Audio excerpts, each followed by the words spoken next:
संपूर्ण ब्रज साक्षात राधा कृष्ण का प्रकट स्वरूप है। उसमें गिरिराज जी ब्रजमंडल का हृदय है, साक्षात श्री कृष्ण है।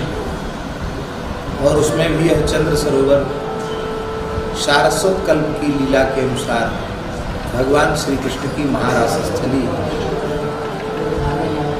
पुष्टि मार्ग के जहाज, उद्धव जी के अवतार, महाकवि सूरदास जी ने 73 वर्ष रहकर यहाँ अपने श्याम को रिझाया है। 1.25 लाख पदों की रचना, ऐसा कहा जाता है कि इसी स्थान पर बैठकर उन्होंने की। बल्लभकुल का भी यह एक महान तीर्थ है और इस महान तीर्थ को जागृत करने का श्रेय 2 महापुरुषों को है।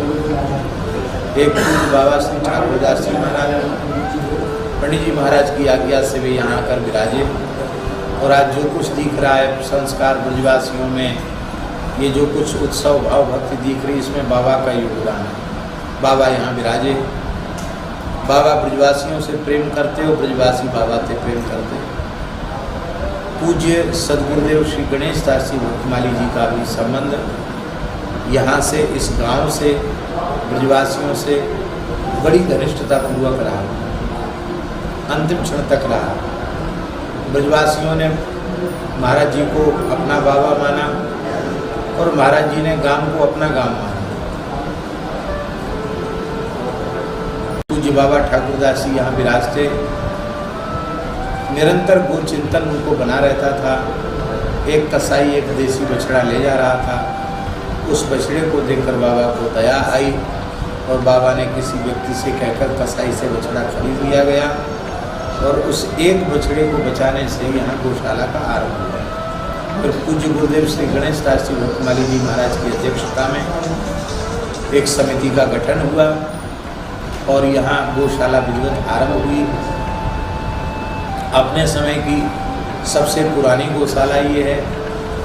इस गौशाला से अनेक गौशालाओं का जन्म हुआ। आज तक इस गौशाला के माध्यम से सैकड़ों ब्रजवासियों के घरों में गोपालन आरंभ हुआ और हजारों की संख्या में गोवंश के प्राण बचाए गए। तो यह एक उत्तम आदर्श गौशाला है। पुस्तकालय भी है, शिक्षण संस्थान भी है, औषधालय भी है और यह निरंतर प्रगति के पथ पर अग्रसर है। आज आवश्यकता है सभी गोभक्त, राष्ट्रभक्त, भारतीय सनातन विचारधारा में श्रद्धा रखने वाले लोग, वैष्णवजन, सबके सहयोग की आवश्यकता है और प्रेम से गौशाला को सब अपनी मान करके इसमें सहयोग करें। ऐसी है विनय पत्रिका।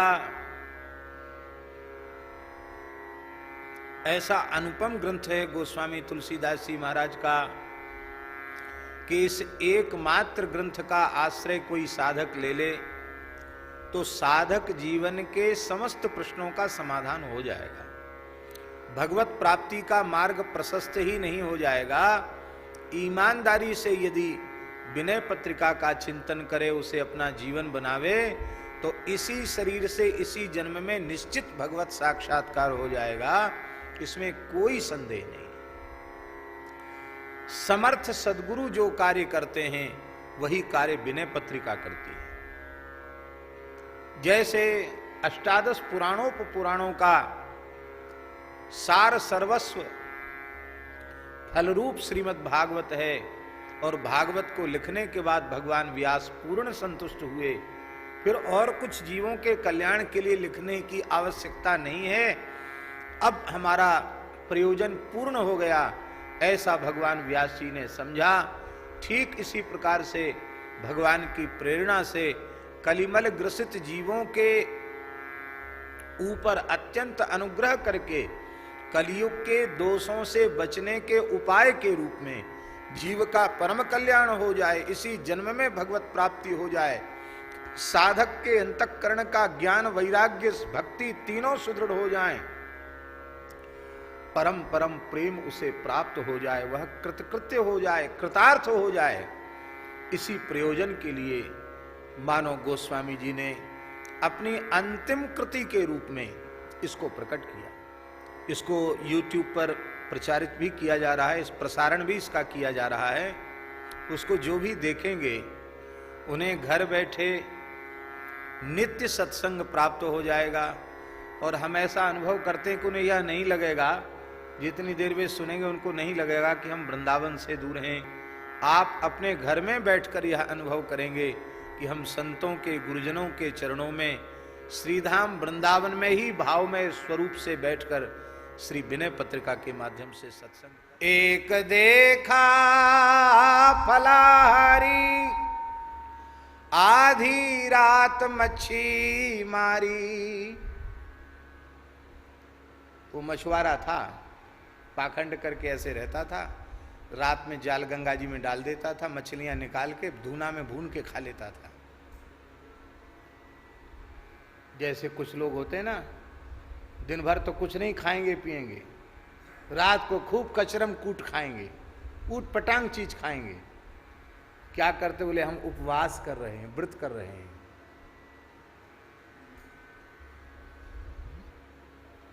श्री कबीर साहब ने कहा है, दिन में रोजा रखत हैं, रात हनत हैं गाय। कबीरदास जी की साखी है। दिन में रोजा रखत हैं, रात हनत हैं गाय। यह खून और वह बंदगी, कैसे खुशी खुद आए।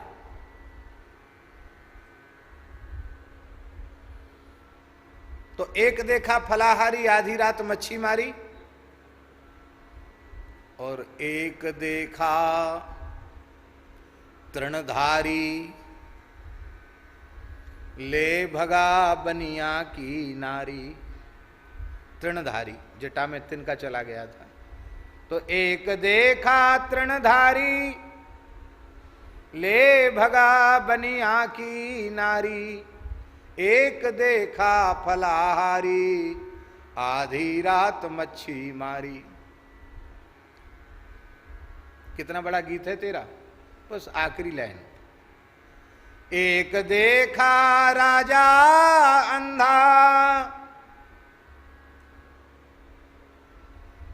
एक देखा राजा अंधा। गुनहगार छोड़े, फांसी पे चढ़ाया बंदा। अरे बोले तू गीत का अर्थ सुना। बोले गीत का अर्थ भी सुनाना पड़ेगा ना? सुनाना पड़ेगा। गीत का अर्थ उसने सुनाया, सारी घटना सुनाई कि ये मैं भुक्त भोगी हूं, हमको तो फांसी पे चढ़ा रहे हो, जो गुनाहगार है, अपराधी है, उसको पुरस्कार दे रहे हो। दंभी पुरुष न जाने क्या क्या नहीं करते हैं। ये ब्रह्मा जी का पोता दंभ। आप कहेंगे आपने दंभ की कथा इतनी लंबी क्यों कह दी? देखो भाई, ये वास्तविकता है हमारे जैसे लोगों की, इसलिए उसको बढ़िया से व्याख्यान करके उसको सुनाया है। ब्रह्मा जी का पोता दंभ सीधे ही ब्रह्मलोक गया।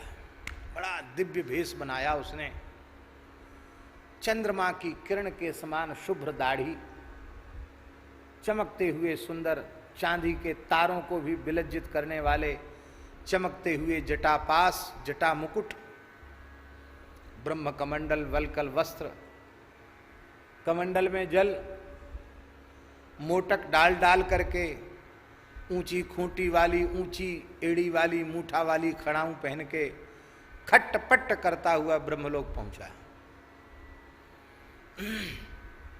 मोटक, कुशा का जो मोटक होता है ना, उसको कमंडल में डुबा डुबा कर ओम आपोष्ठा मयो वस्तान ऊर्जे दधातन महे रणाय चक्षसे इत्यादि मंत्रों को, ब्राह्मी ऋचाओं को बोल करके जल का सिंचन कर रहा था।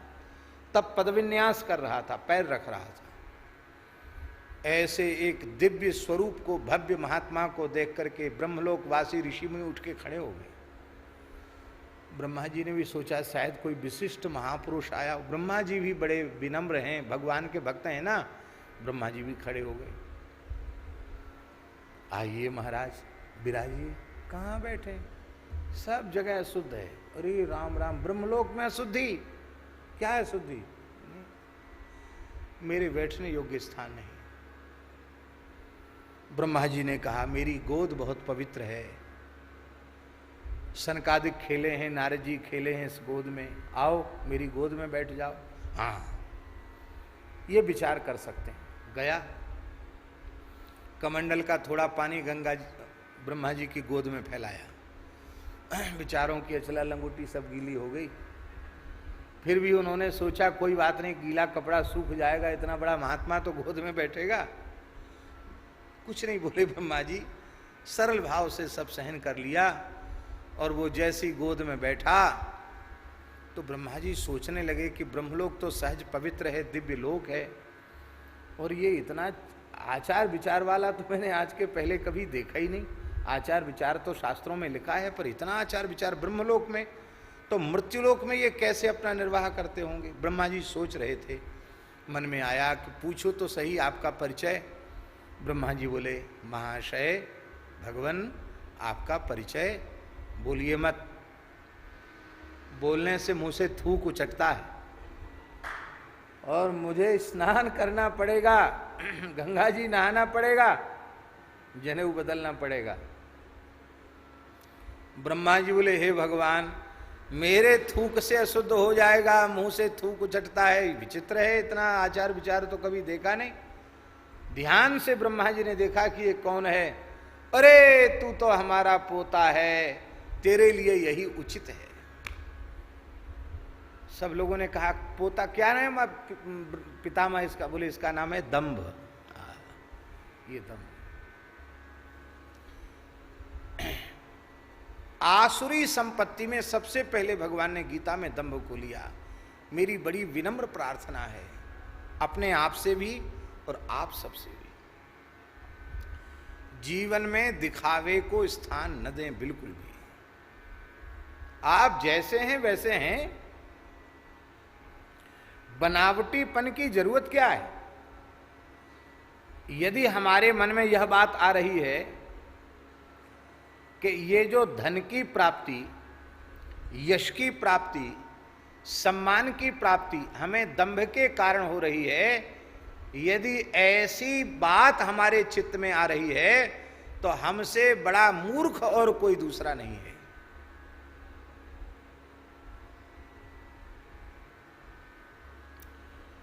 यश की, कीर्ति की, धन की, प्रतिष्ठा की प्राप्ति दंभ कपट पाखंड छल से नहीं होती है, ये प्रारब्ध के अनुकूल होती है। तो जो प्रारब्ध में प्रतिष्ठा का योग होगा वो तो मिलेगा।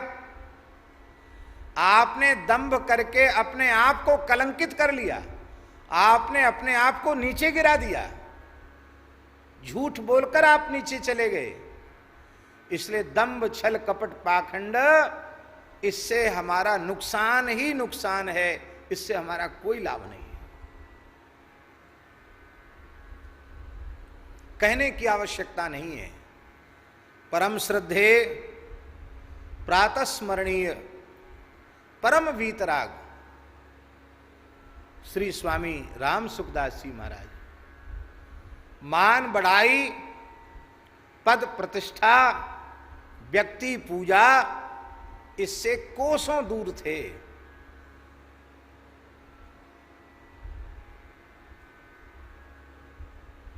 जिन लोगों ने उनका निकट से दर्शन किया, सत्संग सुना, उनकी वसीयत को पढ़ा,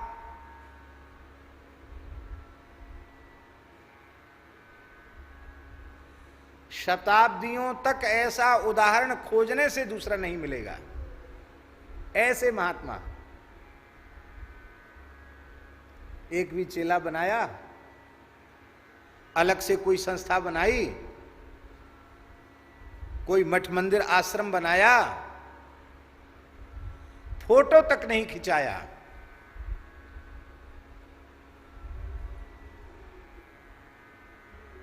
हाँ, और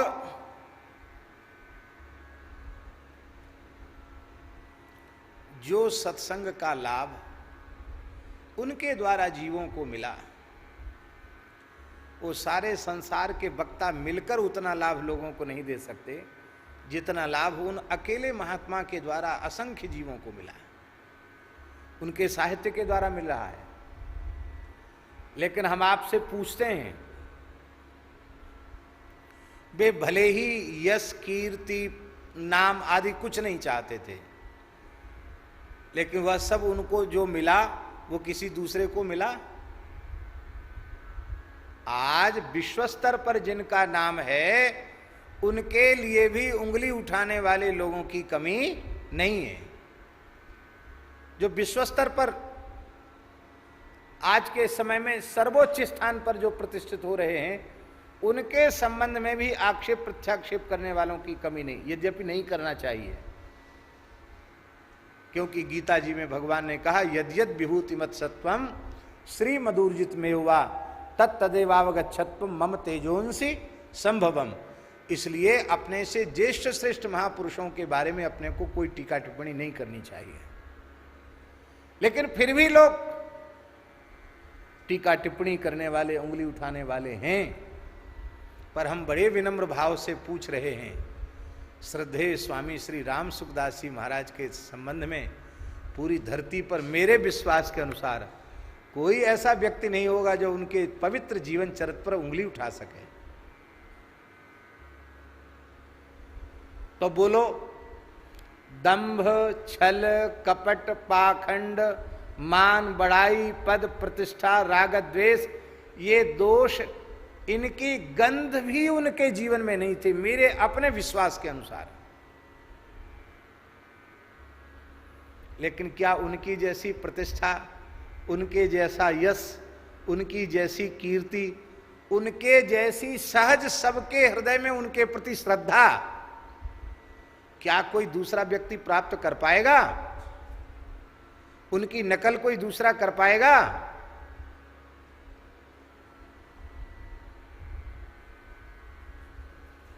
महाराज जी ने आखिरी में मलुक पीठ से श्री भक्त वल्लभा टिप्पणी का द्वितीय संस्करण प्रकाशित किया। अंतिम महाराज जी का प्रकाशन वही है। बहुत शिथिल हो गए थे, नेत्रों में भी तकलीफ थी, लेकिन महाराज जी ने अंतिम टिप्पणी प्रकाशित की यहां से, मलुक पीठ से। पहले गोवर्धन से प्रकाशित हुई थी, फिर आखिरी में यहां से। उनका विचार था कि मलुक पीठ से ये कम से कम मेरी कृति प्रकाशित हो जाए।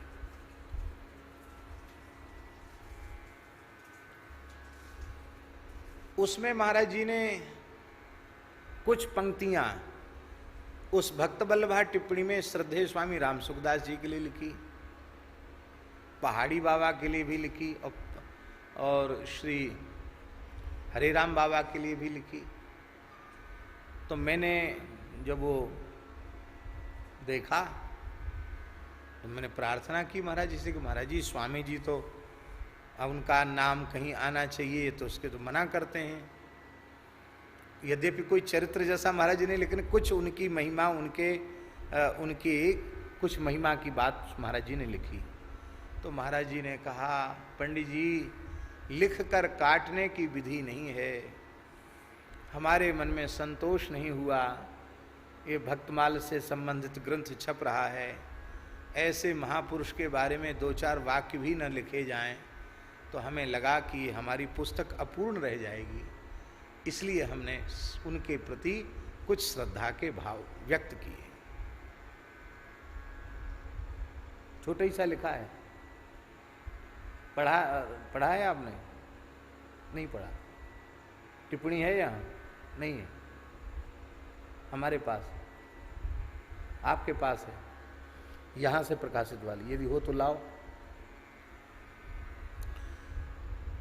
तो महाराज जी ने लिखा, हम ये बात इसलिए कह रहे हैं कि प्रायः मनुष्य झूठी प्रशंसा प्राप्त करने के लिए, धन के संग्रह के लिए, यश प्राप्त करने के लिए, मान बढ़ाई पद प्रतिष्ठा प्राप्त करने के लिए ही झूठ का, दंभ का, छल का, पाखंड का, कपट का सहारा लेता है और सोचता है कि इनके माध्यम से हमने ये ऊंचाई प्राप्त की है। लेकिन ये बात बिल्कुल झूठी है।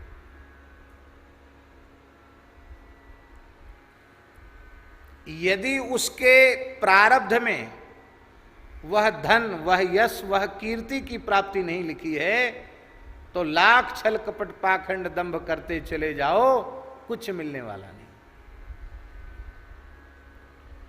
जादूगरी को पाखंड विद्या कहते हैं, उसको पाखंड कहते हैं, इंद्रजाल। उससे ज्यादा तो कोई नहीं करता है। सिर काट देता है फिर जोड़ देता है, बड़े से बड़ा महात्मा नहीं कर सकता। हमसे कोई कहे कि सिर काट के जोड़ो, हम तो एक उंगली काट के नहीं जोड़ सकते, डॉक्टर भले ही जोड़ दें, हमसे कुछ नहीं हो सकता। कोई चमत्कारी नहीं, मुंह से आग के गोला पैदा कर दे, जाने क्या क्या नहीं कर देता है जादूगर।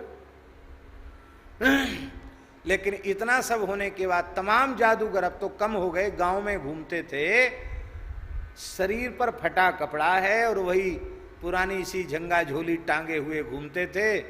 हम लोग बचपन में जादू का खेल देखते तो चप्पल उतार दो, मुट्ठी खोल दो, और नहीं तो ये जिंदा नहीं होगा, जाने क्या क्या कह के डरा देते थे।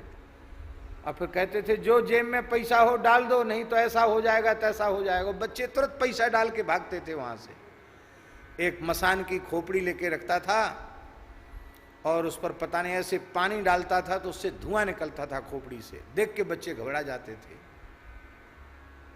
मसान जाग, मसान जाग, मसान जाग, मसान। ये सब करने के बाद फिर बड़ी जोर का एक हाथ अपने पेट पर पटकता होता। ये सब किस लिए किया? पापी पेट के लिए किया। बटन खोल के पेट निकाल देता, ऐसे करता। इतने चमत्कार दिखाने वाले को भी पैसा दो पैसा मिला, धन नहीं मिला, यश नहीं मिला, प्रतिष्ठा नहीं मिली, कीर्ति नहीं मिली। इसलिए भैया क्यों दल छल का, दंभ का, कपट का, झूठ का, बेईमानी का आश्रय क्यों लेते हो? इससे अपना विनाश क्यों करते चले जा रहे हो? जो कुछ करो ईमानदारी से करो, सच्चाई पूर्वक करो, और केवल अपने आराध्य को रिझाने के लिए करो। हमें संसार से लेना देना नहीं। ये माला, ये तिलक, ये वेशभूषा किसी को ठगने के लिए, किसी से धन ऐंठने के लिए यदि हमने बनाई है तो ये वेशभूषा हमारा कल्याण नहीं करेगी। किंतु यह तुलसी भगवान की प्रिया है। जितना अधिक तुलसी धारण करेंगे हम भगवान के उतने अधिक प्रिय पात्र बनेंगे। ये भगवान के चरण मस्तक पर विराजमान है, ये भगवान का तिलक है, भगवान के श्रीअंग का चंदन है। हम गुरुवायूर तो नहीं जा सकते, पर गुरुवायूर वाले ठाकुर जी के श्रीअंग का प्रसाद हमारे ललाट पर है। हम कितने भाग्यशाली हैं। इस भाव से हम चंदन धारण करें, खूब चंदन लगाओ, खूब तुलसी पहनो, खूब सुंदर ठाकुर जी के भक्त का वेश बनाओ, कोई हानि नहीं। पर किस लिए? बाला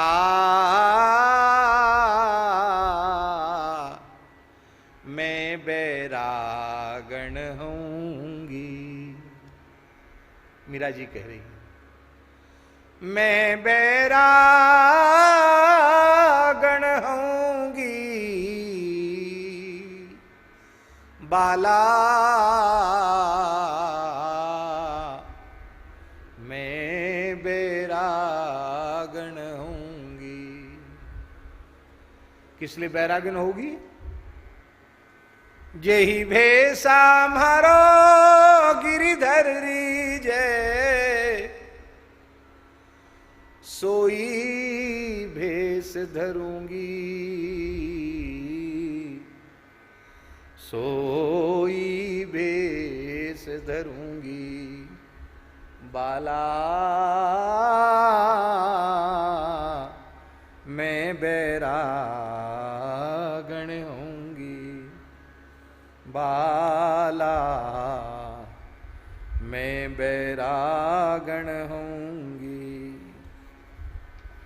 महाराज जी ने इस टिप्पणी में सिद्ध संत श्री मलुकदास जी के बारे में भी एक पृष्ठ में मलुकदास जी का भी स्मरण किया है, और थोड़े से उसमें हरे राम बाबा का भी स्मरण किया है, और कुछ पंक्तियों में संकीर्तन सम्राट श्री प्रेम भिक्षु जी महाराज का स्मरण किया। देखिए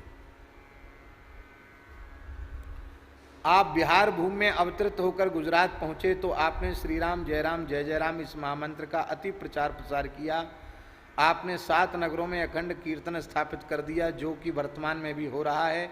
इन 7 में एक द्वारकापुरी भी है। बिना इस महामंत्र के श्रवण के श्री द्वारकाधीश भगवान को निद्रा ही नहीं आती है।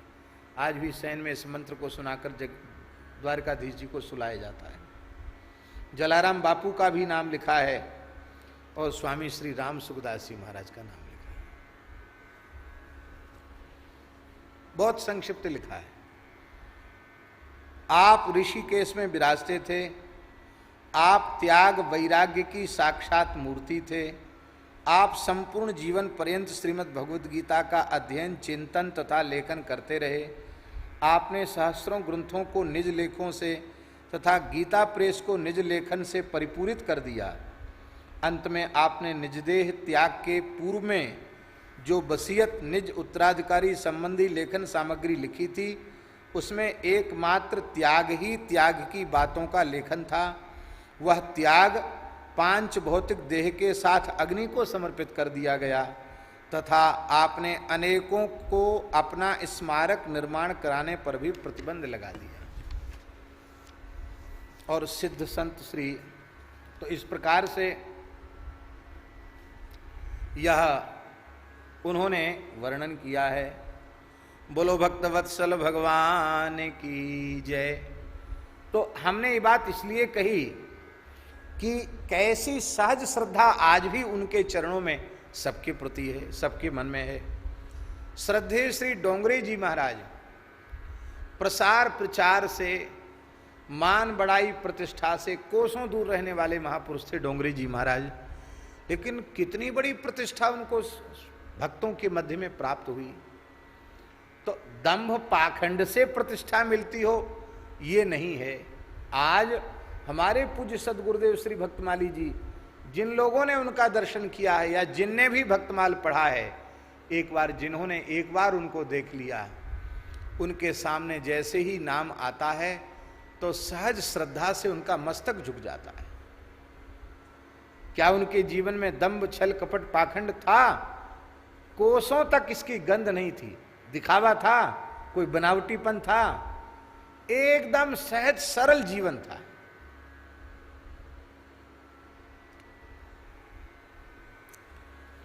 इसलिए इन दोषों से यदि हम बचेंगे तो ही हमारा साधन श्री रघुनाथ जी के चरणों तक हमको ले जाएगा। अन्यत्र इन दोषों को जीतने में कठिनाई होगी, पर चित्रकूट में रहकर श्री सीताराम जप करके इन दोषों को समाप्त करने में अधिक श्रम नहीं होगा, क्योंकि चित्रकूट की भूमि ही इतनी दिव्य है। यहाँ रहकर भजन करोगे तो वे सारे दोष अपने आप मिट जाएंगे। फिर हम प्रार्थना करें, जो चित्रकूट है वही श्रीधाम वृंदावन है। श्री ठाकुर जी, सीताराम जी, श्यामा श्याम जी 2 नहीं हैं, एक ही हैं। श्री श्यामा श्याम का सुखविलास वृंदावन, श्री सीताराम का सुखविलास चित्रकूट। इसलिए दंभ छल कपट पाखंड ये वृंदावन की ब्रज की भूमि में भी नहीं है। यहाँ रहकर भी जो साधन करेगा वो इन दोषों से बचकर भगवत प्राप्ति का अधिकारी हो जाएगा, इसमें संदेह नहीं। ब्रज के असंख्य संत इसका प्रमाण है। पूज्य श्री प्रियाशरण बाबा जी महाराज, पूज्य श्री पंडित जी महाराज, गिरिराज जी वाले पंडित जी महाराज, पूज्य पंडित श्री भक्तमाली जी महाराज, जगन्नाथ प्रसाद भक्तमाली जी महाराज, पूज्य श्री वेणु विनोद कुंज वाले महाराज जी, पूज्य श्री महाराज जी, न जाने कितने महापुरुष ऐसे हैं जिनके जीवन में छल कपट दंभ इनका लेश भी नहीं था, और ब्रज में रहकर इन संतों ने सर्वोच्च अवस्था को प्राप्त किया। इसीलिए गोस्वामी जी कह रहे हैं, दलन कपट पाखंड दंभ दल।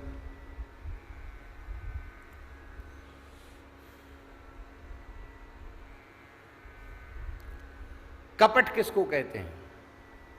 पहले कपट कहा, फिर पाखंड कहा, फिर दंभ कहा। कपट किसको कहते हैं?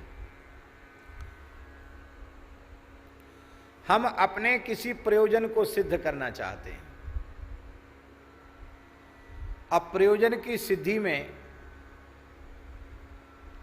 हमारे हृदय की बात आपको पता चल जाएगी तो हमारा प्रयोजन सिद्ध नहीं होगा। तो हमने अपने मन की बात तो छिपा ली और कुछ बनावटी बात ऐसी आपके सामने कर दी कि आप भोले भाले हमारी बातों में फंस गए और हमने अपने स्वार्थ की पूर्ति कर ली। इसको कहते कपट।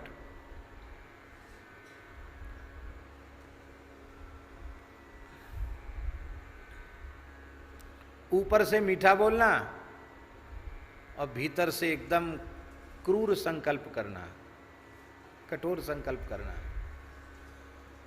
बहुत से लोग कहेंगे अरे रे रे आप मिल गए, वाह वाह वाह, आंखें तरस गईं, तड़प रही थी आंखें, दर्शन की प्यासी थी। अरे भाई मीरा जी ने तो अखियां हरि दर्शन की प्यासी, हम तो तुम्हारे दर्शन के प्यासे थे। और दौड़ के गए, छाती से जोर से लगा लिया। अब तो कोरोना के डर के मारे कोई ना हाथ मिला रहा ना छाती से लगा रहा है। छाती से लगा लिया। ये ऊपर का व्यवहार। भीतर से अरे इस दुष्ट का मुंह देखने को मिला, राम राम राम, आग लगे इसमें, सत्यानाश जाए इसका। ये भीतर से सोचना। ऐसे व्यवहार को कहते हैं कपट। कपट स्नेह बढ़ाए बहोरी, बोली भ्यंस नैन मुंह मोरी, गोस्वामी जी ने कहा है। लकी न भूप कपट चतुराई। कपट शब्द का गोस्वामी जी ने खूब प्रयोग किया है। जो कछु कहूं कपट कर तो ही, भामिन राम सपथ सत मोही। कपट, इसी को कपट कहते हैं। जो जिय होत न कपट कुचाली, कही सुहाथ रथ बाज गजाली। कपट। और पाखंड क्या है? भीतर न ज्ञान है, न भक्ति है, न प्रेम है, और ऊपर से ऐसा प्रदर्शन कर रहा है कि अरे महाराज इनसे बड़ा भक्त कोई नहीं, इनसे बड़ा वैराग्यवान, इनसे बड़ा ज्ञानवान कोई नहीं। इसको कहते हैं पाखंड।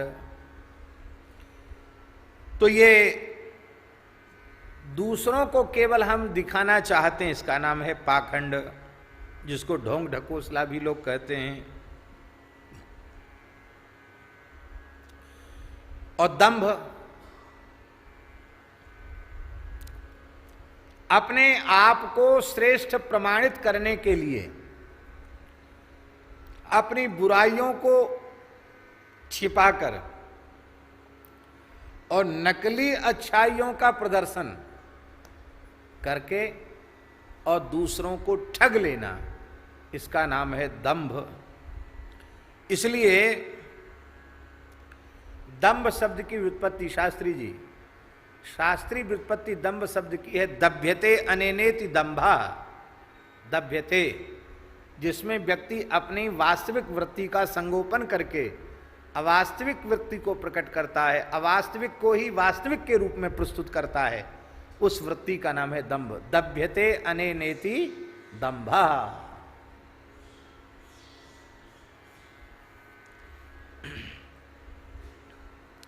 तो ये सब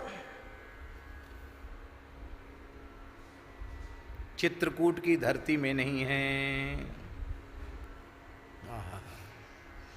कलयुग में तो दंभ का बहुत बोलबाला है। मिथ्यारंभ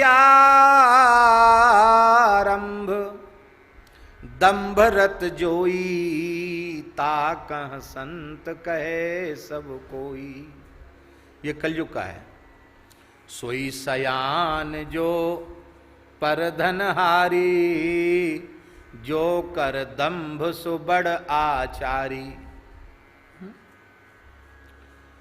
कलिमल गृसे धर्म सब, लुप्त भय सदग्रंथ। दंभिन निज मति कल्प करी, प्रगट किए बहुपंथ। दंभी पुरुषों ने न जाने कितने रास्ते बना दिए। तो ये सबके सब दोष विकार चित्रकूट की धरती पर रहकर भजन करने से समाप्त हो जाते हैं। देखो, इसीलिए धाम में वास करके साधन करने की महिमा है। इसीलिए, क्योंकि जो कार्य आपको अन्यत्र की भूमि में करने में कठिनाई होगी, जिस लक्ष्य को पाने में, वो लक्ष्य धाम में रहकर साधन करने से जल्दी मिल जाएगा। इसलिए धाम की विशेष महिमा का वर्णन किया गया है। और ये चित्रकूट कैसा है? बोले जहां जन्मे जग जनक जगतपति, विधि हरिहर परिहर प्रपंच छलु। कितनी उपजाऊ भूमि है चित्रकूट धाम की। चित्रकूट की धरा कितनी उपजाऊ है। जहां जन्मे जग जनक जगतपति, इस संसार को उत्पन्न करने वाले, पालन करने वाले, नष्ट करने वाले जगत के पति जो ब्रह्मा विष्णु महेश हैं, वो चित्रकूट की धरती पर बालक रूप में जन्म लेते हैं। लो, सृष्टि के उत्पत्ति, पालन और संहार के कर्ता त्रिदेव जहां अत्रि के, यहां अनुसुईया के, यहां बालक रूप में प्रकट होते हैं। हमने बताया था ना, श्री दुर्वासा जी, शिव जी दुर्वासा जी के रूप में प्रकट हुए, ब्रह्मा जी चंद्रमा के रूप में प्रकट हुए, और भगवान नारायण दत्तात्रेय भगवान के रूप में प्रकट हुए। ऐसे जगतपति जन्मे। और ये कथा दत्तात्रेय भगवान दुर्वासा जी की कथा कल हम कह चुके ना, कल या परसों ये कथा हम कह चुके हैं, दत्तात्रेय भगवान कैसे प्रकट हुए। पर आज एक विशेष बात कहना चाहते हैं। जहां जन्मे जग जनक जगतपति, कथा आप लोग सुन चुके हैं कि अत्रि जी महाराज तपस्या कर रहे थे। चित्रकूट के महात्म्य में हमने कहा था ना, चित्रकूट के महात्म्य में कहा था कि अत्रि जी तपस्या कर रहे थे तो तीनों देवता प्रकट हुए। उन्होंने कहा हमने तो जगदीश्वर एक को बुलाया, आप तीन कैसे है? बोले हम तीनों मिलकर जगत के ईश्वर हैं, हम तीनों ही अपने समान संतान देंगे। ब्रह्मा जी ने दिया, चंद्रमा के रूप में ब्रह्मा जी का अवतरण हुआ, विष्णु भगवान का अवतरण दत्तात्रेय के रूप में हुआ, शंकर जी का अवतरण दुर्वासा जी के रूप में हुआ। ये कथा हम कह चुके हैं। अब एक विशेष बात कहनी है, वो ये विधि हरिहर परिहर प्रपंच छल। ये बड़ी ऊंची बात है शास्त्री जी, बहुत ऊंची बात है। तुलसीदास जी महाराज ये कहना चाहते हैं, चित्रकूट की धरती पर किसी का दंभ कपट पाखंड छल कपट चलेगा ही नहीं, चलेगा नहीं। बोले हाँ, कहते ब्रह्मा विष्णु महेश का तो छल चला नहीं, मनुष्य का छल क्या चलेगा। ये भूमि इतनी दिव्य है कि यहां ब्रह्मा विष्णु महेश भी छल करना चाहें तो नहीं कर सकते हैं। ऐसी छलहीन, छल शून्य भूमि श्री चित्रकूट की है। इसलिए विधि हरिहर परिहर प्रपंच छल, प्रपंच छल परिहर माने त्याग करके विधि हरिहर भी यहां पुत्र बन करके आए।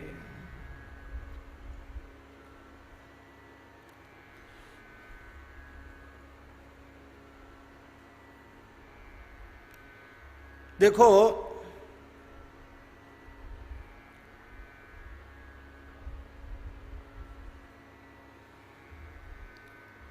परिहर विधि हरिहर परिहर प्रपंच छल,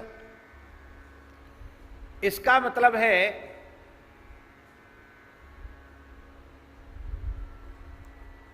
कि विधाता ने, ब्रह्मा जी ने, विष्णु भगवान ने भी और शंकर जी ने भी किसी न किसी अवसर पर कभी लीला के लिए ही सही पर छल का आश्रय तो लिया। कैसे? जैसे बहुत प्रसिद्ध है कि रावण कुंभकर्ण विभीषण इनके सामने ब्रह्मा जी गए, तो जब ब्रह्मा जी ने कुंभकर्ण को देखा, वो घबरा गए, रे भैया इतना विशाल काई राक्षस, ये तो महाराज दूसरे को जिंदा रहने ही कठिन कर देगा। वो वरदान मांगना चाहता था कि मैं 6 महीना जगूं, 1 दिन सोऊं। उल्टी बुद्धि हो गई उसकी।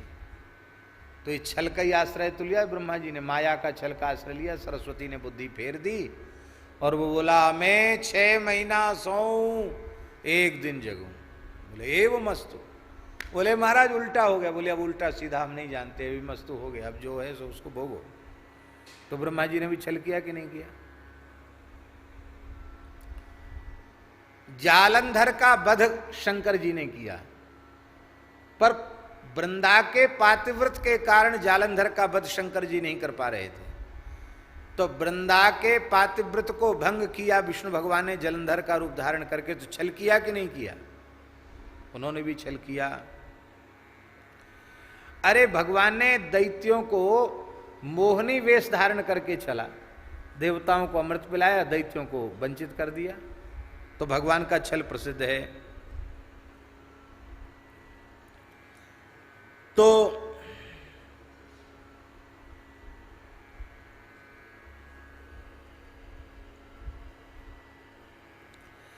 ये सब के सब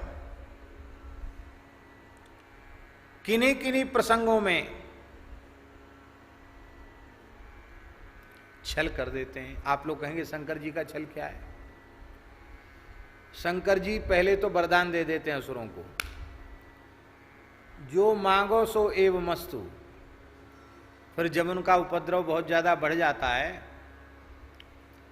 तो देवता कहते हैं महाराज तो बहुत आफत हो रही है, हम लोगों का रहना मुश्किल हो रहा है, तो बहुत परेशान कर रहे हैं। तब ब्रह्मा जी क्या, तब शंकर जी उनको मरने का उपाय भी बता देते हैं। पहले उनको शक्ति संपन्न बनाते हैं, फिर ये कैसे मरेंगे ये उपाय भी शंकर जी बता दिए। यही तो चल है। लेकिन भैया चित्रकूट की भूमि ऐसी है जो त्रिदेवों को भी छलहीन बना देती है। फिर कौन ऐसा भाग्यशाली जीव है जो श्री चित्रकूट का, देखो छल नहीं है इनमें, पर लीला के लिए तो छल को स्वीकार किया कि नहीं किया? पर यहां तो त्रिदेवों को छोटा छोटा बालक बना दिया इस भूमि ने। और बालक छलहीन होता है। बालक जितना छोटा बच्चा होगा उतना अधिक छलहीन होगा। बालक निश्चल होते हैं। आप लोगों ने दर्शन किया होगा, परम श्रद्धेय पूज्य श्री सेवा कुंज वाले गुरुजी श्री रामानुज प्रपन्नाचार्य जी महाराज, श्री रामानुज गुरुजी, सेवा कुंज वाले भागवत जी वाले गुरुजी, उनके बचपन की एक घटना है। वे अपने घर में थे, 4-5 वर्ष के बालक रहे होंगे। तो कोई व्यक्ति इनके घर आया, पिताजी को तगादा करने, कुछ पैसा ले रखा होगा, पैसा मांगने आया, तगादा करने आया। ये घर में थे, बालक थे, खेल रहे थे।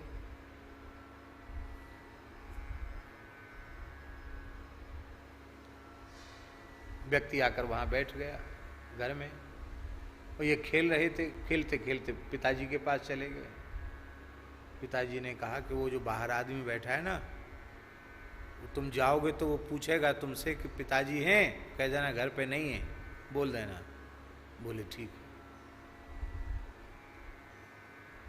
तो गए। व्यक्ति बोले क्यों, पिताजी घर पे हैं? बोले वो भीतर बैठ के रोटी खा रहे हैं और कह रहे हैं कि बोल दो कि हम घर पे नहीं हैं। बोलो वृंदावन बिहारी।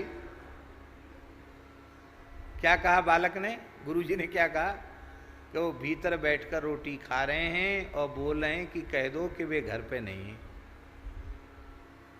अब बालक इतना निश्चल होता है कि उसको क्या कहना है क्या छिपाना है इसका विवेक नहीं होता है। इसको कहते निश्चलता।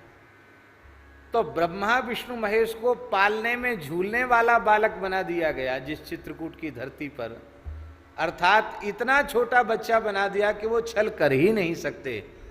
जिस भूमि में आकर त्रिदेव भी छल रहित हो गए, फिर कौन ऐसा साधक है जो श्री चित्रकूट का आश्रय ले और छल कपट दंभ पाखंड आदि दोषों से विनिर्मुक्त होकर के श्री सीताराम जी की प्राप्ति न कर सके? ऐसा कौन है? अवश्य उसे प्राप्ति होगी। एक ग्रंथ है श्री राम रसायन, श्री रसिक बिहारी जी कृत राम रसायन। इस राम रसायन नामक ग्रंथ में चतुर्थ विधान के अष्टम विभाग में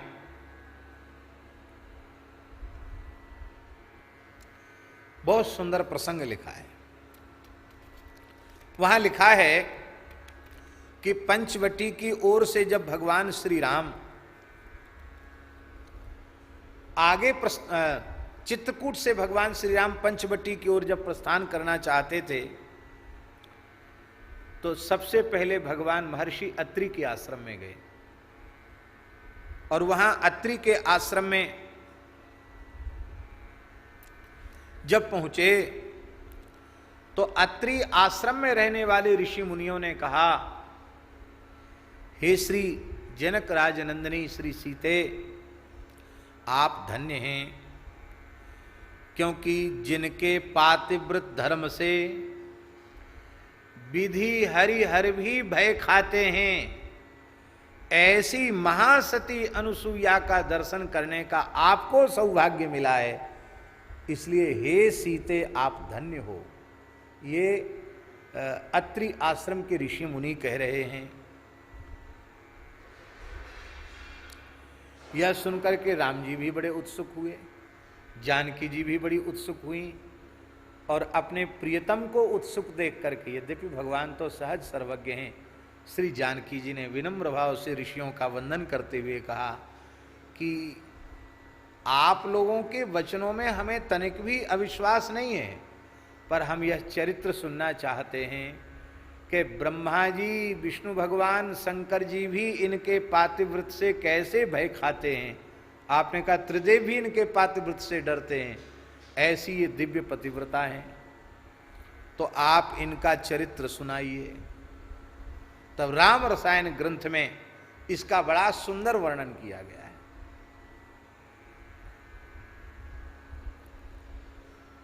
पहले हम गद्य में सुना देते हैं, क्योंकि गद्य में बहुत संक्षेप में सुनाएंगे, बहुत संक्षेप में सूत्रात्मक, और फिर पद्य पढ़ देंगे तो पद्य का अलग से अर्थ नहीं करना पड़ेगा। है? एक समय की बात है,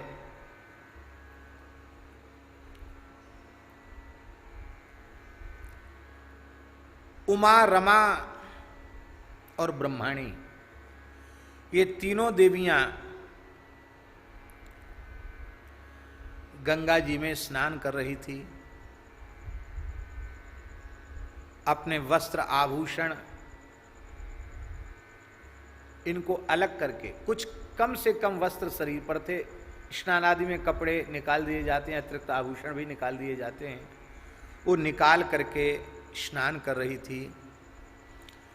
तब तक श्री नारद जी नारायण नारायण करते हुए, वीणा बजाते हुए आ गए। नारद जी को देख करके श्री उमा, रमा, ब्रह्माणी ने अपने श्रीअंग का संगोपन किया। नारद जी ने कहा कि मैं तो आपका पुत्र हूं, तो आप तीनों ही मेरी माताएं हैं, तो भला माताओं को अपने पुत्र से क्या संकोच? मैं तो आपका बालक हूं, आप ऐसा संकोच कर रही हैं जैसे किसी पर पुरुष को देख करके पतिव्रताएं संकोच करती हैं। तो करना चाहिए, ठीक है, पर आप तो माता हैं और हम आपके पुत्र हैं, आपको इसमें क्या संकोच है?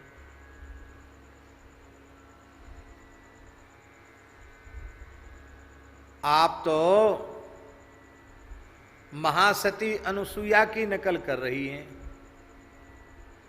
आप तो महान पतिव्रता अनुसुईया जैसा आचरण आप कर रही हैं। अरे आपको हमसे क्या संकोच? ये नारद जी जो है ना, भगवान के मन के अवतार हैं, और बिना मन के कोई लीला होती नहीं, कोई क्रिया होती नहीं। इसलिए ठाकुर जी कोई लीला रचना चाहते हैं तो बिना नारद जी के कोई लीला होती नहीं। नारद जी मन के अवतार हैं। जैसी अनुसुईया का नाम उमा, रमा, ब्रह्माणी ने सुना, बोले नारद जी क्या बोल रहे हो? भला धरती में मृत्युलोक में रहने वाली कोई देवी हम तीनों देवियों के सतीत्व का,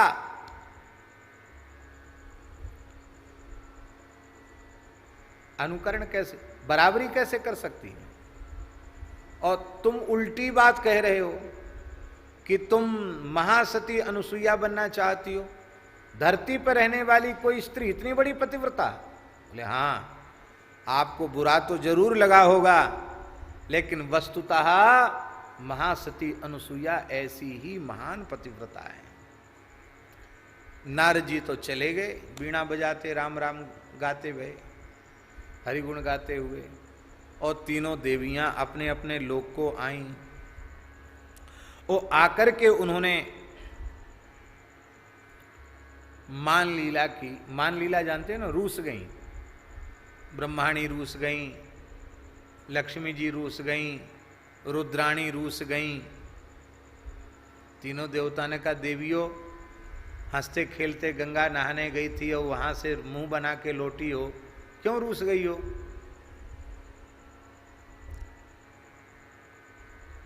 बोले देखो सुन लो, आज नारद जी ने हमारे सतीत्व को, हमारे पातिव्रत को अनुसुईया के पातिव्रत से कमजोर सिद्ध कर दिया। हम सहन नहीं कर सकते, वो हमसे बड़ी पतिव्रता है। तो आपको जाकर उनके पातिव्रत की परीक्षा लेनी पड़ेगी। कठोर से कठोर परीक्षा आपको जाकर लेना पड़ेगी, तो ही हम अपने शरीर को रखेंगे, नहीं तो बस अब तो अनशन व्रत ले लिया है हमने, प्राण ही त्यागेंगी। तीनों देवियों ने ऐसा ही कह दिया। बहुत समझाया ब्रह्मा विष्णु महेश ने, ऐसा मत करो देवियों, काहे को पतिव्रताओं से अटकने के लिए हमको भेज रहे हो, पतिव्रता से अटकने के लिए? बोले नहीं, जाना ही पड़ेगा। हट होता ना माताओं में, हट कर गई। अब तो महाराज कथा लंबी है। तीनों देवता चित्रकूट आए, अतिथि वेश में, संत वेश में आए, कमंडल लेकर के आए। अत्रि के द्वारे गए, भवति भिक्षाम में देही आवाज लगाई। अनुसुईया जी आई, प्रणाम किया, आओ महाराज पधारो, विराजो। अर्घ पाद्य आदि निवेदित किया। कहा महाराज भोजन करो। बोले हम किसी का अन्न नहीं खाते हैं, हम उस पतिव्रता के हाथ का अन्न खा सकते हैं जो हमारे कमंडल में स्थित भिक्षा को सिद्ध करके हमको जिमावे। वो क्या था कमंडल में? कुछ कंकड़ थे, पत्थर कंकड़ छोटे छोटे, सिकता कण, बालू के कण। बोले इसको बना करके जिमाओ। अब भैया कंकड़ पत्थर बना करके कोई क्या खिलाएगा? अन्न के कण हो तो उनको दाल हो चावल हो तो सिद्ध करके पवाया जाए। भात बना दो, खिचड़ी बना दो, दाल ही बना दो। कंकड़ पत्थर क्या बनाए जाएंगे?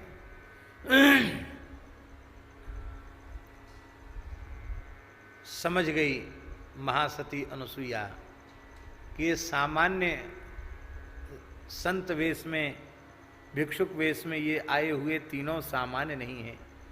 अपने पातिव्रत के बल से प्राप्त दिव्य दृष्टि से समझ गई कि ये तो ब्रह्मा विष्णु महेश हैं।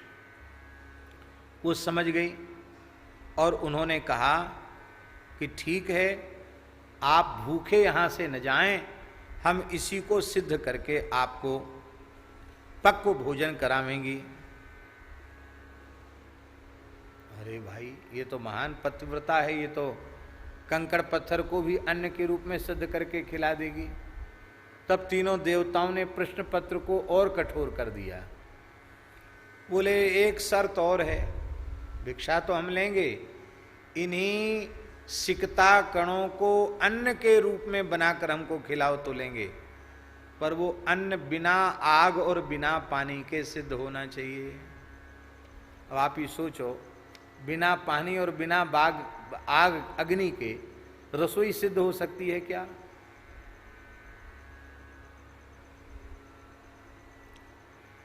मुस्कुराकर महासती अनुसुईया ने कहा, हाँ, आपकी कृपा से क्या कठिनाई है इसमें, अग्नि और जल की भी आवश्यकता नहीं, आपको सिद्ध करके खिला देंगे।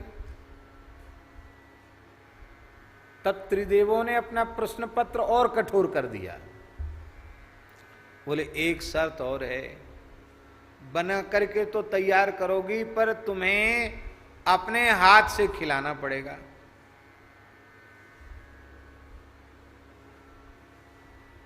अनुसुईया जी बोली, इसमें भी क्या कठिनाई है, अरे हम गृहस्थ का धर्म है अतिथि धर्म का पालन करना, अतिथि भूखा नहीं जाना चाहिए, हम अपने हाथ से खिला देंगे। प्रश्न पत्र और कठोर कर दिया। बोले ऐसे नहीं, निर्वस्त्र होकर भिक्षा खिलाएंगे तो ही खाएंगे।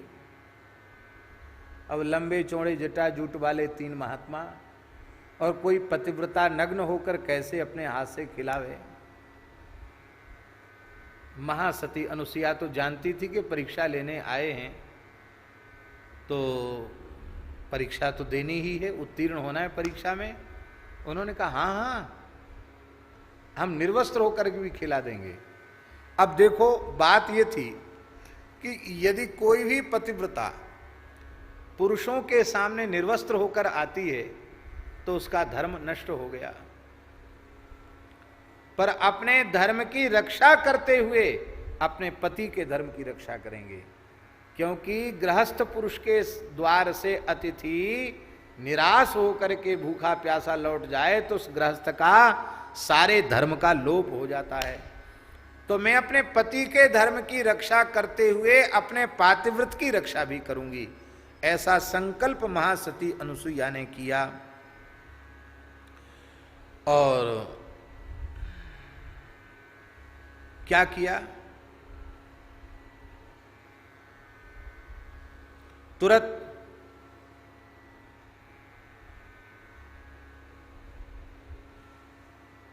अपने पातिव्रत का स्मरण किया।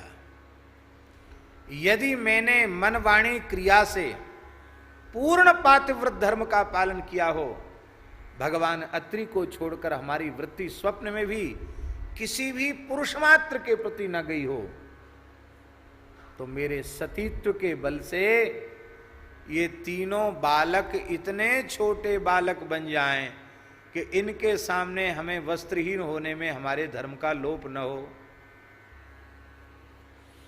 ऐसा कह के, हमने तो महापुरुषों से ऐसा सुना है कि पति की चरण रज वहीं कुटिया में की थोड़ी रज उठा करके तीनों देवताओं पर डाल दी, पति चरण रज लो। वो डालते ही क्या हुआ महाराज, वो तीनों देवता जो लंब तड़ंग बाबा जी बन के आए थे सब इतने छोटे छोटे बच्चा हो गए, कहें कहें कहें कहें करने लग गए। पालना पड़ा था, पालने में झुला दिया तीनों देवताओं को, एक ही पालने में, बड़ा पालना रहा होगा। त्रिदेव छोटे छोटे बालक बन गए, अब उनके भी शरीर पर कपड़ा नहीं, दिगंबर वो भी हो गए, इतने छोटे छोटे बच्चे का कपड़ा पहनेंगे। और तुरंत आपने निर्वस्त्र होकर के सिकता के कण हाथ में लिए और कहा कि यदि मैं पूर्ण पतिव्रता हूं तो बिना अग्नि बिना जल के ये सिकता के बालू के कण अन्न बन जाएं। इतना कहते ही सुंदर स्वादिष्ट हव्य पदार्थ, खीर जैसा पदार्थ वो सब बन गए। और अब तो बड़े प्रेम से अपनी उंगलियों से उन छोटे छोटे बालकों के शिशुओं के मुंह में खीर खिलाई, आचमन कराया, मुंह पोंछा और प्रेम से झुलाने लगी झूला। तब तक अत्रि जी आ गए। अत्रि जी ने कहा देवी ये क्या है, ये छोटे छोटे बच्चे कहाँ से आए तीन? बोले महाराज आप क्या पूछ रहे हो, ये सब आपकी कृपा का खेल है, आपकी सेवा का फल है, ये आपकी तपस्या का फल है। ये जैसे उन्होंने दिव्य दृष्टि से देखा तो बोले वाह धन्य है देवी, तुमने तीनों देवताओं को अपने पातिव्रत के बल से छोटा छोटा बालक बनाकर पालने में झुला दिया, धन्य हो। अब तो खूब प्रेम से इनको झूला झुलाओ, दूध पिलाओ, इनको खूब लाड़ लड़ाओ। ये बड़े सौभाग्य की बात है। बोलो भक्तवत्सल भगवान की जय। 7 दिन बीत गए। 7 दिन तक ब्रह्मा विष्णु महेश पालने में ही झूलते रह गए। अब ब्रह्माणी, रुद्राणी, लक्ष्मी जी, तीनों देवियों को चिंता हुई। मेरे पति गए थे परीक्षा लेने, आए नहीं लौट के, आए नहीं लौट के, आए नहीं लौट के। तब तक श्री नारद जी पहुंच गए। तीनों उदास बैठी थी देवियां। पहले तो अलग अलग रही होंगी, बाद में सब खोजते खोजते एक जगह आ गईं। तीनों उदास बैठी थी। नारद जी फिर पहुंच गए। नारायण नारायण नारायण नारायण। माताओं प्रणाम। नारद जी, जले पर नमक मत छिड़को। न तुमने अनुसुईया का नाम लिया होता और ना हमने अपने पतियों को हठपूर्वक भेजा होता। अब बड़ी समस्या है। 7 दिन हो गए, हमारी मान लीला तो भंग हो गई, हम तो सब ठंडी पड़ गई, पर अब समझ में नहीं आ रहा है कि हमारे पतिदेव कहाँ गए। नारद जी, अब नमक मत छिड़को, जल्दी करो, बताओ कहाँ हैं पति। नारद जी ने कहा, नारायण नारायण देवियों, जाओ चित्रकूट धाम जाओ, महर्षि अत्रि के आश्रम में जाओ।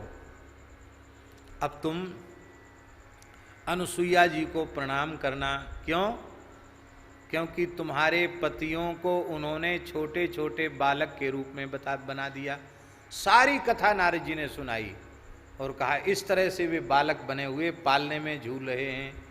तो अब तो अनुसुईया तो हो गई तुम्हारी सासू माँ और अत्रि हो गए तुम्हारे ससुर जी। तो सास ससुर को प्रणाम करना और अनुसुईया जी से कहना कि सासू जी, बालकों को तो लाड़ लड़ा रही हो, बहुओं को क्यों ठुकरा रही हो, बहुओं को भी अपने घर में ही रखना पड़ेगा। बहुएं कहाँ जाएंगी अपने पतियों को छोड़ के। बोले ठीक है। जा करके अनुसुईया जी के चरणों में पड़ी और अनुसुईया ने बहू जैसा सम्मान उनको दिया, सबको हृदय से लगाया और हंस करके कहा कि तुम्हारी बात पर विश्वास कौन करेगा। क्यों? बोले 5.5 हाथ की बहू और पति 1 हाथ के भी नहीं है, तो ऐसी जोड़ी तो संसार में कहीं दिखाई नहीं पड़ेगी। इतने लंब तड़ंगे बहू और पति छोटे छोटे। रोने लगी। बोले महाराज अब तो कृपा करो, माताजी अब तो कृपा करो। तब आपने पुनः संकल्प किया और त्रिदेव अपने स्वरूप में आ गए और कहा माताजी, हमको बालक बना के तो झुला ही दिया, अब हम बालक बन के आपके यहाँ आवेंगे। और यह भी एक कथा है कि भगवान नारायण दत्तात्रेय के रूप में आए, शंकर जी दुर्वासा जी के रूप में आए और ब्रह्मा जी चंद्रमा के रूप में आए। इसी को राम रसायन ग्रंथ में 8 चतुर्थ विधान के 8वें प्रकरण में विभाग में इस कथा को राम रसायन नामक ग्रंथ में बड़ा सुंदर ढंग से वर्णन किया है श्री रसिक बिहारी जी महाराज ने। तो हम सोच रहे हैं कि ये पंक्तियां भी हम बोल दें।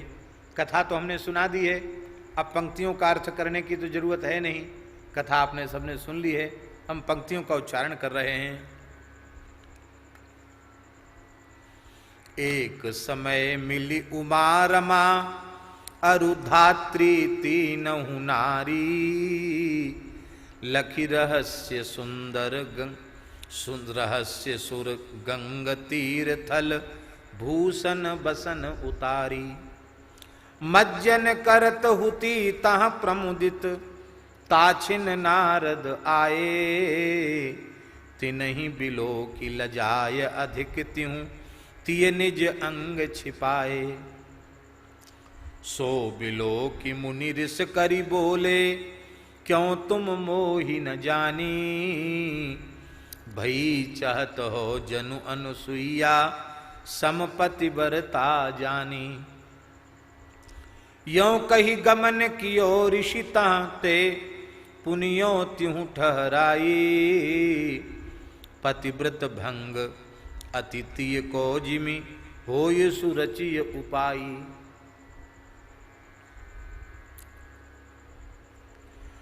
करि विचार निज निज ग्रह गवनी, तिहूं बान बहु ठानो। विधि हरिहर हरहि रोष तिय को, लखि सकल आनंद भुलानो। अमित बार बूझी तब बोली, और कछु नहीं भाखें। अनुसुईया को पतिव्रत खंडे, तो हम निज तनु राखें। तिहूं नारी निज निज पति सो, इम बचन कहे बिल खाई। रमा उमा ब्रह्मानी बहुविधि, हरिहर विधि समुझाई। नहीं मानी तब देव सोच बस, इक इक पास सिधारे। काहू गति को नहीं जाने, चले जतन निर्धारे। इस प्रकार से तीनों देवता पधारे। कथा आप सुन ही चुके हैं। तब सुधर्म चारी बर नारी, सकल शीस कर फेरे। भये अयान बाल बपुतीनो, ले सुपाल ने गेरे। बीच के भावों को हमने नमस्कार कर लिया है। जैसी पतिव्रता ने हाथ फिराया, तीनों देवताओं के छोटे छोटे बालक हो गए। पुनि हुए नग्न लिए कन अंजुलि, अनुसुईया यों बोली। पक्व होए तो यह सिकता जो, हो पति धर्म न डोली। अब तो कहत ही भय पक्व सिकता कण, मृद शुचि शुभ्र सुहाए। सो निज करते तिहूं से सुन के, मुख दे भोजन करवाए। पुनि पटधारी झुलावन लागी, ताछिन मुनि ग्रह आए। लखी बूझी बालक ये कही के, निज सब चरित सुनाए। मगन भय ऋषि देव चरित लिख, मन ही मन मुस्काए। यों ही शंभु बिरंच विष्णु को, बासर सात सिराने। और अब तीनों देवियां आईं और अपने पति को लेकर के गईं। पुनितिहु बालन शीस धरो कर, लहे शुद्ध निज रूपा। विदा किए सब ही थिय संयुत, कही बर बचन अनुपा। निज निज धाम गए हरिहर विधि, कहें परस्पर माही। को अनुसुईया समतिहु पुर, बरपति बरता नाही। अनुसुईया जी के जैसी पतिव्रता इस पूरे तीनों लोकों में कोई दूसरी नहीं है। तो परिहर प्रपंच छल, इसका अर्थ है कि चित्रकूट की धरती ने ब्रह्मा विष्णु महेश के छल का भी हरण कर लिया, उनका भी छल यहां चला नहीं। बोलो भक्त वत्सल भगवान की जय। आगे की पंक्ति है, सकृत प्रवेश करत जेहि आश्रम, विगत विषाद भय पारथ नल। नल और दमयंती का चरित्र भी बड़ा विस्तृत है, पांडवों का चरित्र भी बड़ा विस्तृत है। और हमारे कहने का भाव भी था, पर महाभारत आदि ग्रंथों में आप सुन चुके हैं। महाभारत की कथा में भी पांडवों का नल दमयंती का चरित्र सुन ही चुके हैं। इसलिए हम विशेष व्याख्यान न करके केवल इतना ही कहेंगे कि मार्कंडेय ऋषि ने पांडवों को चरित्र सुनाया है, नल दमयंती का चरित्र सुनाया है। और ये बात कही है कि पांडवों का संकट भी चित्रकूट में जाकर भजन करने से दूर हुआ। आप चित्रकूट महात्म्य सुन चुके हैं। चित्रकूट महात्म्य ये चर्चा आ चुकी है कि ये ऋषियों ने कहा कि आप मंदाकिनी स्नान करो, कामदगिरि की परिक्रमा करो, तो आपकी विपत्ति दूर हो जाएगी, शत्रु पराजित हो जाएंगे और 12 वर्ष का वनवास, 1 वर्ष का अज्ञातवास सफल होगा, शत्रु समाप्त होंगे और युधिष्ठिर चक्रवर्ती सम्राट बनेंगे। और वही हुआ। ऐसे ही नल दमयंती ने भी वहां जाकर साधन किया और उनके नल दमयंती के कष्ट की भी निवृत्ति चित्रकूट में जाकर हुई। इसका मतलब है पांडवों की विपत्ति चित्रकूट में जाने से दूर हुई, नल दमयंती का संकट वहां जाने से दूर हुआ। इसलिए कौन ऐसा है जिसकी विपत्ति, जिसका संकट चित्रकूट धाम जाने से दूर न हो। इसलिए कहते सकृत प्रवेश करत जिहि आश्रम विगत विषाद भय पारथ नल। पांडव और नल प्रवेश करते ही चित्रकूट में विगत विषाद भय, उनका विषाद दूर हो गया। ऐसा चित्रकूट धाम, आज भी कोई भी संकट आ जाए सीधे चित्रकूट चले जाओ, मंदाकिनी स्नान करो, कामदगिरि की परिक्रमा करो, संकट समाप्त। ऐसा आज भी चमत्कार है।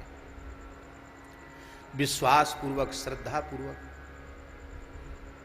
हमने एक चमत्कार देखा है। एक अधिकारी थे इनकम टैक्स के बड़े, उनकी नौकरी छूट गई।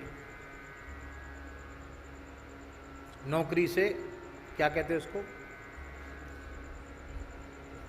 हाँ उनको मतलब अलग, हाँ सस्पेंड कर दिया गया उनको। कोई भ्रष्टाचार का आरोप था, उसमें सस्पेंड हो गए। वो बेचारे दौड़े दौड़े महाराज जी के पास खाक चौक आए। बोले महाराज ब्राह्मण हूँ, मर जाऊंगा, बेटी विवाह के योग्य हैं, हमारी तो पदोन्नति होने वाली थी और ये कहाँ से विपत्ति हमारे ऊपर पड़ गई। महाराज बोले देखो बातें तो बनाना नहीं, सच्ची बात बताओ तुम्हारी गलती है कि नहीं। बोले हाँ महाराज गलती तो है, लेकिन अब बोले अब तो भगवान के सामने कान पकड़ो के आगे कभी गलत पैसा नहीं लेंगे तो बच सकते हो। महाराज आप जो कहोगे सो मानेंगे, अब तो गलती हो गई सो हो गई। महाराज जा यहां से सीधे चित्रकूट चला जा। महाराज जी के शब्द ने, मेरे सामने की बात, जा यहां से चित्रकूट चला जा। मंदाकिनी में स्नान करना, कामदगिरि की परिक्रमा करना और हनुमान धारा का दर्शन करना, बस तेरा संकट दूर हो गया। महाराज ये गए, उसके बाद जांच हुई और जांच में ठाकुर जी की कृपा से वो बच गए और वो फिर बहाल हो गए। बोलो वृंदावन बिहारी। यद्यपि उनकी गलती थी लेकिन फिर भी कामतानाथ भगवान की कृपा से वो बहाल हो गए। बहाल ही नहीं, चित्रकूट धाम, कामदगिरि भगवान, मंदाकिनी गंगा की कृपा से तो जीव निहाल हो जाता है, निहाल हो जाता है, सब कुछ प्राप्त हो जाता है। बोलो भक्तवत्सल भगवान की जय। तो चित्रकूट में चलो, चित्रकूट में जाओ, चित्रकूट में रहकर करना क्या है। बोले मंत्र जो जाई मंत्र सो जाई, न करू विलंब विचारु, चारुमती बरस पाचिले सम आगे पलू। अब विलंब मत करो, अब ज्यादा सोच विचार में मत पड़ो, अब तो बस चित्रकूट की ओर चल पड़ो। क्यों? तेरा अब तक का जीवन ऐसे बीत गया जैसे पलक झपकने में समय लगता है, ऐसे जीवन बीत गया। बीत गया कि नहीं बोलो? कभी बच्चे थे, किशोर हुए, फिर जवान हुए, देखते देखते बूढ़े हो गए, अब पता नहीं कितना और जिएंगे। अब तो ऐसी बीमारी चल रही है कि कौन जिएगा कौन मरेगा, अब किसी के लिए कोई कुछ नहीं कह सकता। अपने एक बड़े प्रेमी परिकर थे, वे किसी विशेष ऑपरेशन के लिए अमेरिका गए हुए थे और वहाँ सफल ऑपरेशन हुआ, पर ऑपरेशन के बाद ये पुनः ये इन्फेक्शन हो गया जो चल रहा है, और इस इन्फेक्शन में वहीं उनका देह शांत हो गया। अभी कुछ दिन पूर्व की घटना है। तो महाराज इतना भयंकर समय चल रहा है कि कब क्या हो जाएगा कोई कहा नहीं जा सकता। इसलिए न करो विलंब, अब विलंब मत करो, देर मत लगाओ। अब एक एक पल को मूल्यवान मान करके चित्रकूट धाम चले जाओ, मंदाकिनी स्नान करो, कामदगिरि की परिक्रमा करो, हनुमान धारा का दर्शन करो। अब प्रश्न हुआ कि चित्रकूट में जाकर करें क्या? तो कहते हैं मंत्र सो जाय जपहि सो जपिभे, अजर अमर हर अचय हलाहलु। जाकर मंत्र का जप करो, वहां राम नाम का जप करो, श्री राम तारक मंत्र का जप करो। जिस राम तारक का जप करते करते भोले बाबा हलाहल विष पीकर भी अजर अमर हो गए।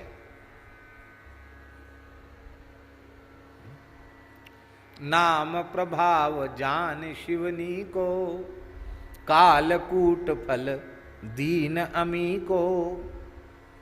जिसको पीने से लोग मर जाते उसको पीकर भोले बाबा अजर अमर हो गए। शास्त्री जी, इससे एक बात सिद्ध हो गई कि श्री चित्रकूट धाम में मदगंजन महादेव के रूप में शिव जी ने जो राम नाम का जप सतयुग से किया, उससे चित्रकूट में नाम जप के सिद्धि हुई और उसी के प्रभाव से कालकूट विष को पी करके शंकर जी अजर अमर हुए। तो चित्रकूट में रहकर शिव जी ने राम नाम का जप करके ये अवस्था प्राप्त की। विशेष भाव श्री गोस्वामी तुलसीदास जी महाराज दे रहे हैं। आगे कहते हैं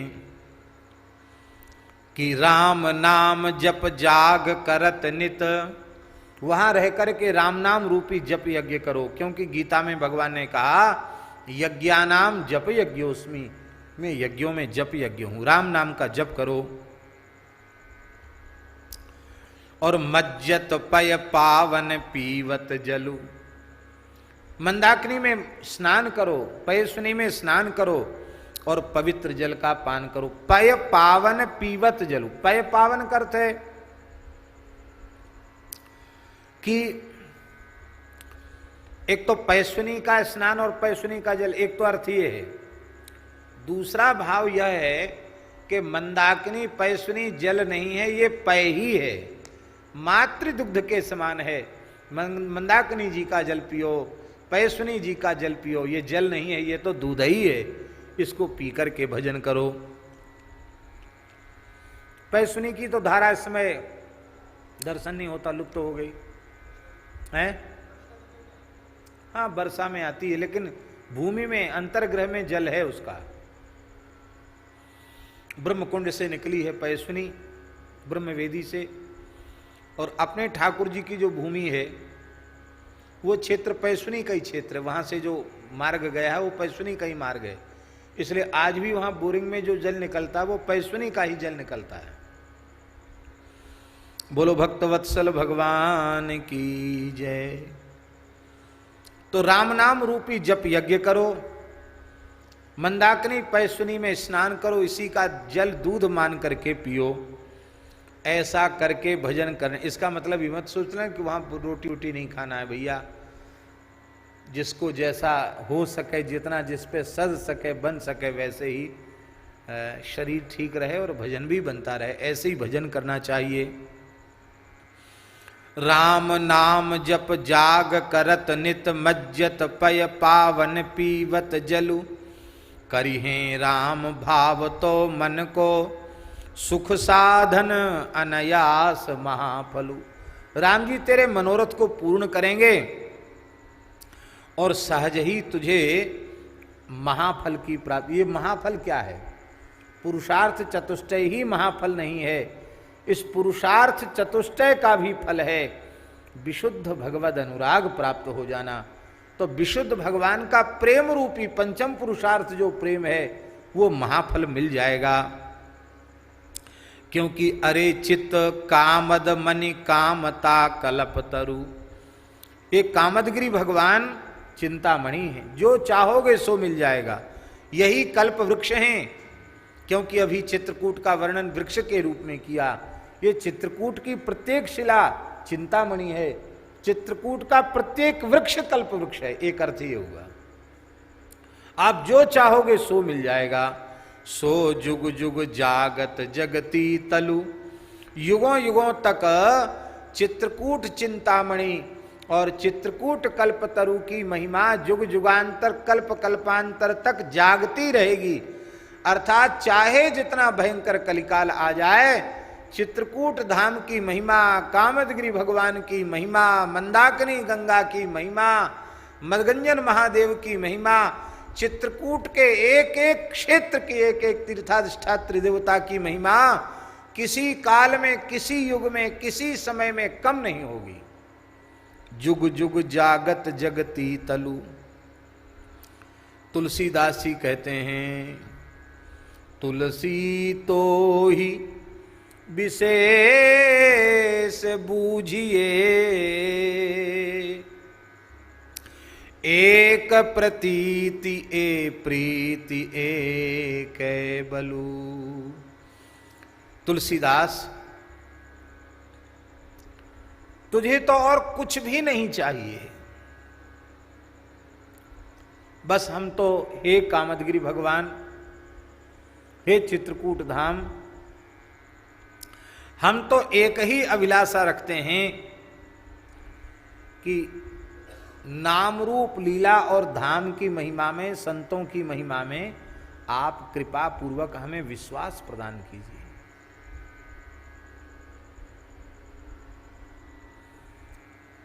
फल जो होता है ना, वो विश्वास के अनुरूप मिलता है। विश्वास हो फलदायक, विश्वास फलदायक होता है। बिनु विश्वास भगति नहीं, तेहि बिन द्रवहि न राम, राम कृपा बिन सपने हूं जीवन लह विश्राम। बिना विश्वास के भगति नहीं होगी। इसलिए जनदरिया मेरे आत्म भीतर मेलो राम नाम विश्वास। विश्वास की बात है, विश्वास आप कृपा करके दीजिए। एक प्रतीति, प्रतीति माने विश्वास, और प्रीति माने रसरूपा प्रेम लक्षणा भक्ति, प्रीति विशुद्ध अनुराग प्रेम। और अंतिम बात है एक बलु। एक बलु का अर्थ है अनन्य आश्रय। जैसे एक बलु का हम उदाहरण दें, आलवंदार का एक भाव है,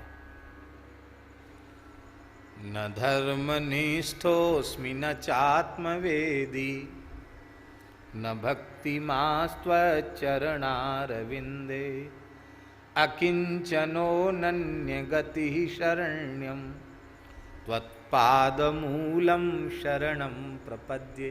ये है एक बलु। एक है बलु।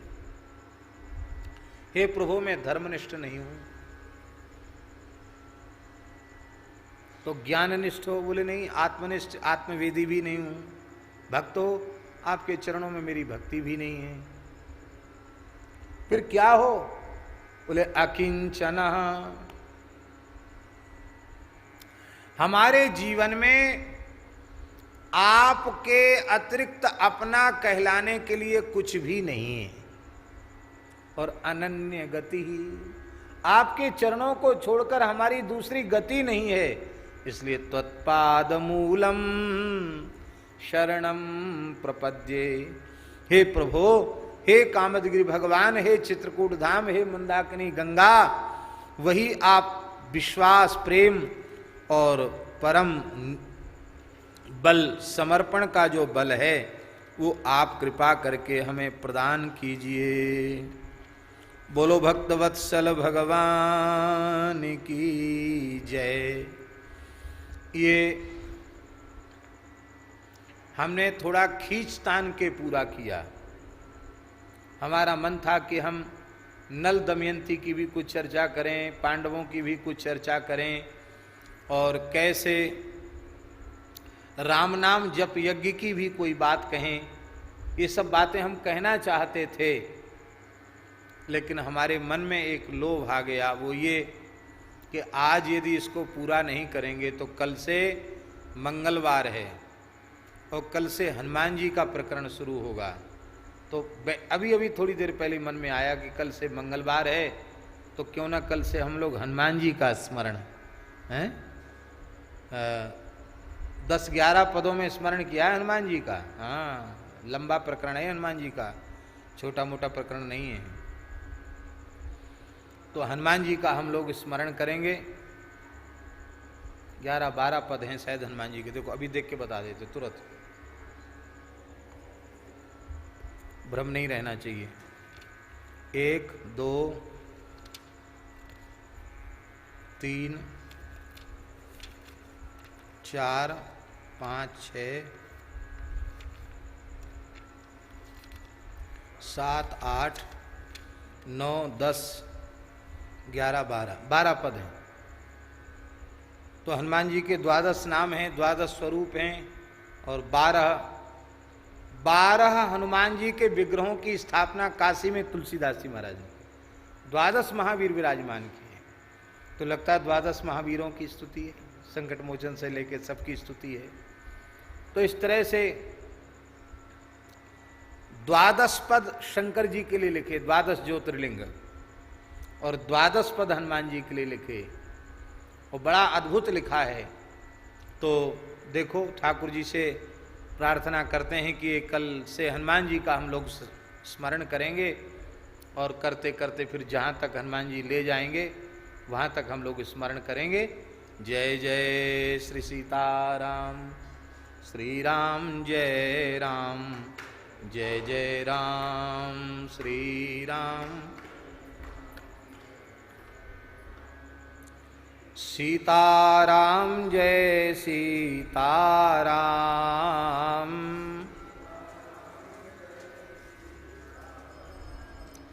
राधे श्याम जय राधे श्याम।